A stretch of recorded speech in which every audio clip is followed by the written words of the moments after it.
Hi, this is Vince, meteorologist at the National Weather Service in Grand Forks. I'm bringing you a new type of weather presentation called A Look Back. In the doldrums of winter, sometimes it's fun to look back in history to see what other winters were like. If you are a history or a weather buff, the winter and flood of 1896-1897 comes up a lot. So here's a breakdown of what to expect.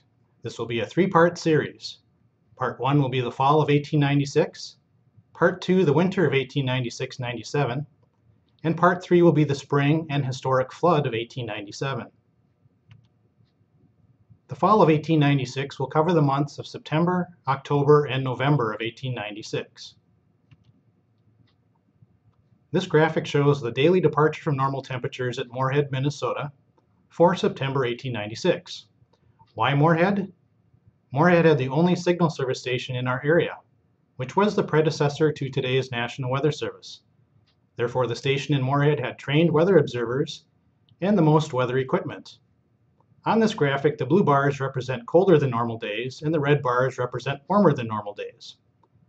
There were very few red bars, so September was generally a cold month.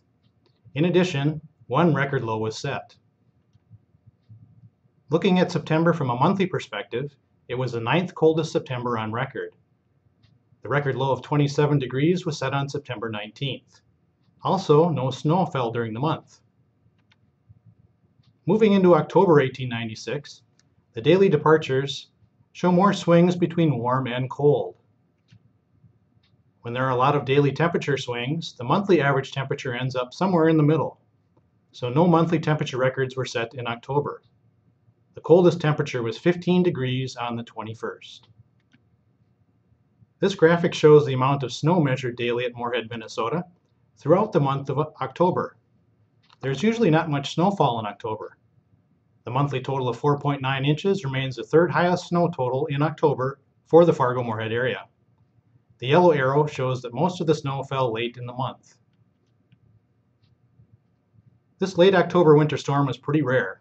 It actually started out with a period of rain, freezing rain, and sleet, which eventually changed over to snow.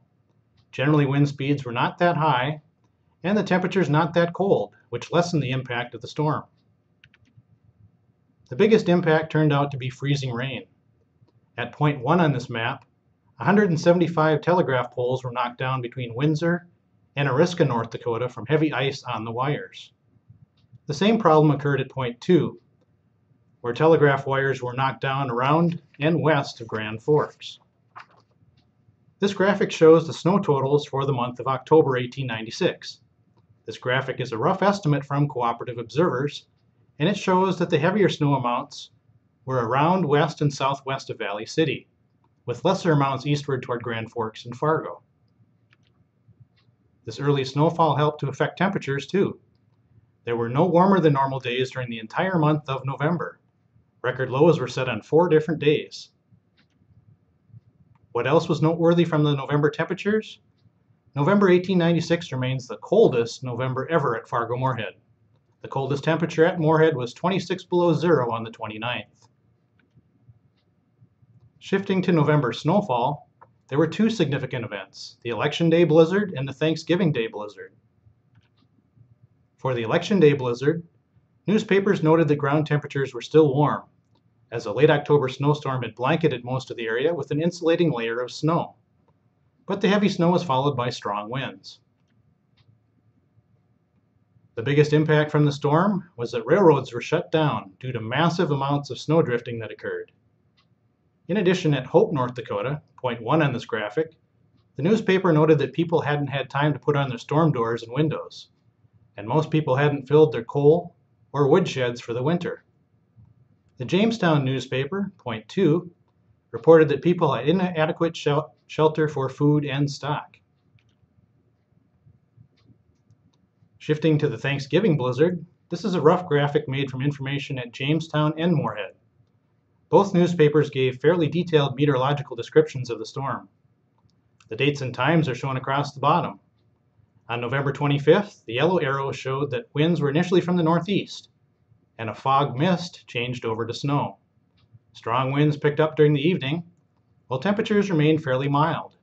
It snowed all day on the 26th and into the 27th, along with gusty winds. Then temperatures finally began a slow fall. Once again, the main impact from this blizzard was that railroads were shut down again. The Great Northern and Northern Pacific Railroads reported that some of their trains were lost. They simply did not know where they were. With snowdrifts 20 feet deep and sections of telegraph wire being down, they had no way of knowing where they were. The people and livestock on these trains were on their own. At Hope, North Dakota, Point 1, the local paper reported that every business on the north side of Steele Avenue was blocked by a 15 to 20 foot snowdrift. Most north doors could not be opened. In order to get out, one doctor in town had to carry snow through his parlor, sitting room, dining room, hall, and kitchen.